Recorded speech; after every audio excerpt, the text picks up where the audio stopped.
ഇനി 50,000 ആണെങ്കിൽ 1/3. ഞാൻ പറഞ്ഞത് ഒരു മതവിഭാഗത്തിൽപ്പെട്ട 1/3 പേരെയും തീവ്ര വർഗീയ സ്വഭാവം പുലർത്തുന്ന ഒരു സംഘടനയുടെ വിരൽത്തുമ്പിലാണ് അവിടുത്തെ വോട്ടർമാരെന്നുള്ളതാണോ സരൻ പറയുന്നത്?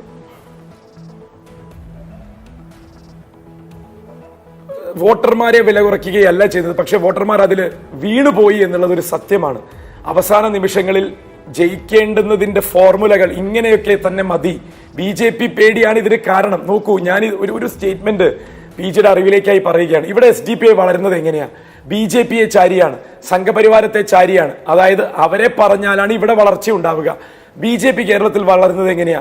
ന്യൂനപക്ഷ വർഗീയത എന്ന് പറയുന്ന വർഗീയതയ്ക്കാണ് ഇവിടെ UDF-ഉം LDF-ഉം പരവതാനി വിരിച്ചു കൊടുക്കുന്നത് എന്ന് പറഞ്ഞ് SDPIയെ ചാരിയാണ് BJP വളരുന്നത്.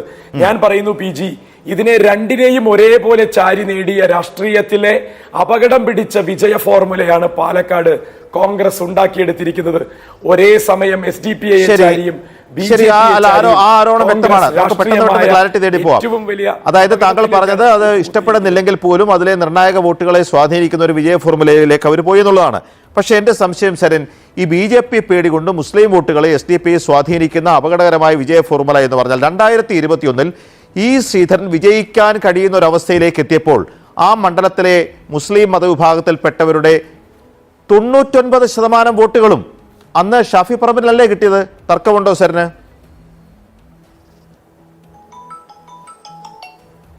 ഇല്ല, അതിൽ തർക്കമില്ല. പക്ഷെ അന്നത്തെ സ്വഭാവം എങ്ങനെയായിരുന്നു? അത് എന്ത് ജയത്തിന് വേണ്ടിയുള്ള ഇലക്ഷൻ ആണ് എന്നുള്ളതിന്റെ തീരുമാനത്തിൽ മതം നോക്കാൻ പറഞ്ഞില്ല, മതത്തിന്റെ പേരിൽ വോട്ട് ചെയ്യണമെന്ന് പറഞ്ഞില്ല. പരസ്യമായി ഇവിടെ നിലപാടെടുത്തു. 3 ആഴ്ചകൾക്ക് മുന്നേ അവര് പറഞ്ഞു.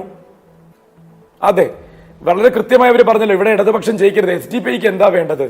2021 ഈ ശ്രീധരനും ഷാഫി പറമ്പിലും മത്സരിക്കുമ്പോൾ 3800 വോട്ടിന്റെ ഒരു നാമമാത്രമായ വിജയം ഷാഫി നേടുമ്പോൾ ഷാഫിയെ വിജയിപ്പിച്ച ഏറ്റവും നിർണായകമായ വോട്ടുകൾ അന്നത്തെ BJPക്കെതിരെ ചിന്തിക്കുന്ന വോട്ടുകളായിരുന്നു. അതിലേറ്റവും എൻ ബ്ലോക്കായി അന്നത്തെ മുസ്ലിം കമ്മ്യൂണിറ്റിയുടെ വോട്ട് രാഷ്ട്രീയത്തിനപ്പുറത്തേക്ക് വീണത് ഷാഫി പറമ്പിലാണ്. അന്ന് ഷാഫിക്ക് കിട്ടിയ 50,000-ൽ നിന്ന് ഇത്തവണ ടോട്ടൽ പോൾ ചെയ്ത വോട്ട് കുറഞ്ഞിട്ടും രാഹുൽ മാങ്കൂട്ടത്തിന് കിട്ടിയ അധിക വോട്ടുകൾ അപ്പോൾ എവിടെ നിന്നായിരിക്കും സരൻ? അതാണ് ഞാൻ പറഞ്ഞ BJPയെ ചാരി എന്ന് പറയുന്ന രണ്ടാമത്തെ കാര്യം. ഇവിടെ ശ്രീധരൻ സാർക്ക് കിട്ടിയതിൽ നിന്ന് 10,000-ലധികം വോട്ടുകൾ കുറഞ്ഞല്ലോ BJPക്ക്. ആ വോട്ടുകളിൽ കുറവുണ്ടായത് 2 തരത്തിലാണ്. ഒന്ന്, കൃഷ്ണകുമാർ എന്ന് പറയുന്ന വ്യക്തി അദ്ദേഹം തന്നെ സ്വയം മത്സരിച്ചത് ജയിക്കാൻ വേണ്ടിയല്ല. അദ്ദേഹത്തിന് ഇവിടെ കുറച്ച് ഡീലുകളൊക്കെ നടത്തി പോകണം, നഗരസഭയിലെ സ്ഥിരം സാന്നിധ്യം ഇങ്ങനെ തുടരണം. അതിന് ഏറ്റവും നല്ല ഒരു ആളായിരുന്നു, കൂട്ടാളിയായിരുന്നു മുൻ MLA. അവര് തമ്മിലുള്ള കൊടുക്കൽ വാങ്ങൽ അവിടെ നിൽക്കട്ടെ. അദ്ദേഹത്തിന് വ്യക്തിപരമായി തോറ്റാൽ പോലും സങ്കടം ഉണ്ടാവാനും സാധ്യതയില്ല. പക്ഷെ അദ്ദേഹം സ്വന്തം സംഘടനയെ കൂടി തോൽപ്പിച്ചു. അത് 2 തരത്തിലാണ്. ഒന്ന്, അദ്ദേഹം നിന്നാൽ തോൽക്കുമെന്ന് ഉറപ്പുള്ള ഒരുപാട് ആളുകൾ ഉണ്ടായിരുന്നു. കൃഷ്ണകുമാറിനോട് വിരോധമുള്ളവരും ഈ സ്ഥാനാർത്ഥിത്വം കൊണ്ട് ഇവിടെ ജയിക്കാൻ പോകുന്നില്ലെന്ന് ഉറപ്പുള്ളവരും.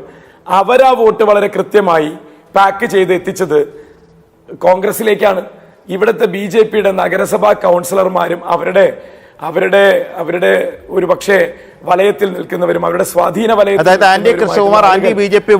സങ്കോചവും ഇല്ലാതെ UDFിലേക്ക് പോയതല്ല, അതാണ് സരന്റെ ആരോപണം.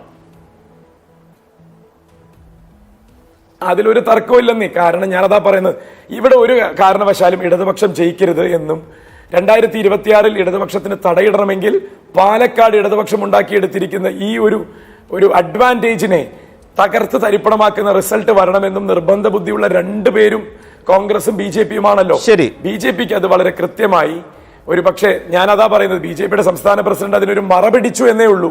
പക്ഷെ അദ്ദേഹം തന്നെ ഒരു മറപിടിച്ച് കൊടുക്കുകയാണ് ചെയ്തത്. വോട്ട് ചോർച്ചയ്ക്ക് സ്വയം ഒരു പ്രതിരോധം ഉണ്ടാക്കി കൊടുക്കുന്ന സ്റ്റേറ്റ്മെന്റുകൾ മാത്രമായിരുന്നു BJP അധ്യക്ഷൻ ഉണ്ടായിരുന്നത്.